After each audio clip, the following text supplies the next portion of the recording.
B Ed કરી રહ્યા હોય ત્યારે તમને કલ્પનાય ન હોય કે તમે બહાર નીકળશો ત્યાં સુધીમાં શું નવા નિયમ આવશે.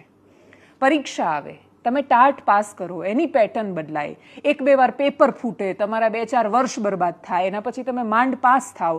પાસ થયા પછી 4-4 વર્ષ સુધી કાં તો સરકાર ભરતી ના બહાર પાડે, ભરતી બહાર પાડે, એના પછી તમે નોકરી માટે તમારે લિટરલી ગાંધીનગરમાં જે લોકો રસ્તા પર ઢસડાતા હતા એ છોકરાઓ છે આ, જેમને આમ રસ્તા પર પોલીસે ઢસડ્યા અને આમ ગોળ ગોળ ફેરવ્યા અને તોડ્યા અને મરડ્યા અને જેમની હાલત ખરાબ કરી નાખી, એ છોકરાઓ આટલા સંઘર્ષના અંતે 49,000 રૂપિયાના પગારવાળી નોકરી લઈને ખુશ થયા, છોટાઉદેપુરમાં SF હાઈસ્કૂલમાં હાજર થયા અને બિલકુલ નફ્ફટાઈથી સંચાલકોએ કહ્યું કે ભાગ આપવો પડશે.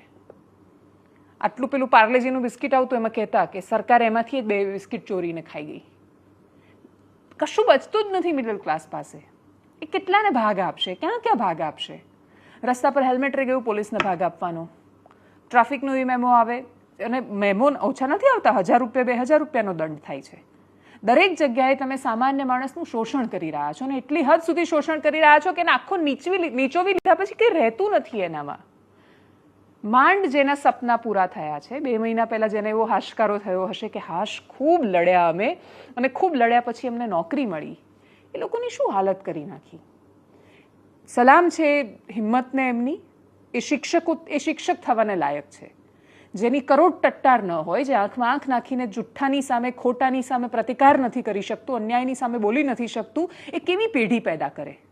સાવ મરેલા નાગરિકો પેદા થાય જેની અંદર નાગરિક તત્વ જ ન બચ્યું હોય, જેને લોકતંત્રનો મતલબ ન ખબર હોય, જે ભ્રષ્ટાચારની સામે લડી ન શકતા હોય, જેની પાસે અવાજ ન હોય પોતાનો, એવા માઈક આંગલા બાળકો, એને ભવિષ્ય ભારતનું બનાવીને આપણે શું બનાવવાના? આવા શિક્ષકોની જરૂર છે કે જે અન્યાય અને ભ્રષ્ટાચાર સામે લડી શકે છે. અને હવે જવાબદારી સરકારની બને છે કે એમની સુરક્ષા સુનિશ્ચિત કરો અને એ જે બાકીના બધા એ સંચાલકો અને નગરપાલિકાના નેતાને બધાની સામે કાર્યવાહી કરો. તમે પગલાં લો, ઉદાહરણ બેસાડો. કેમ નથી બેસાડી શકતા? કોઈ હિંમત નહીં કરે સામે આવવાની. બધા ચૂપચાપ. જો આ 6 લોકોની સાથે આમાંથી કોઈની પણ સાથે કશું ખરાબ થશે તો બાકીના બધા લોકો ચૂપ રહેતા શીખી જશે અને જો પગલાં લેવાશે તો બાકીના લોકો અન્યાયની સામે બોલતા થશે.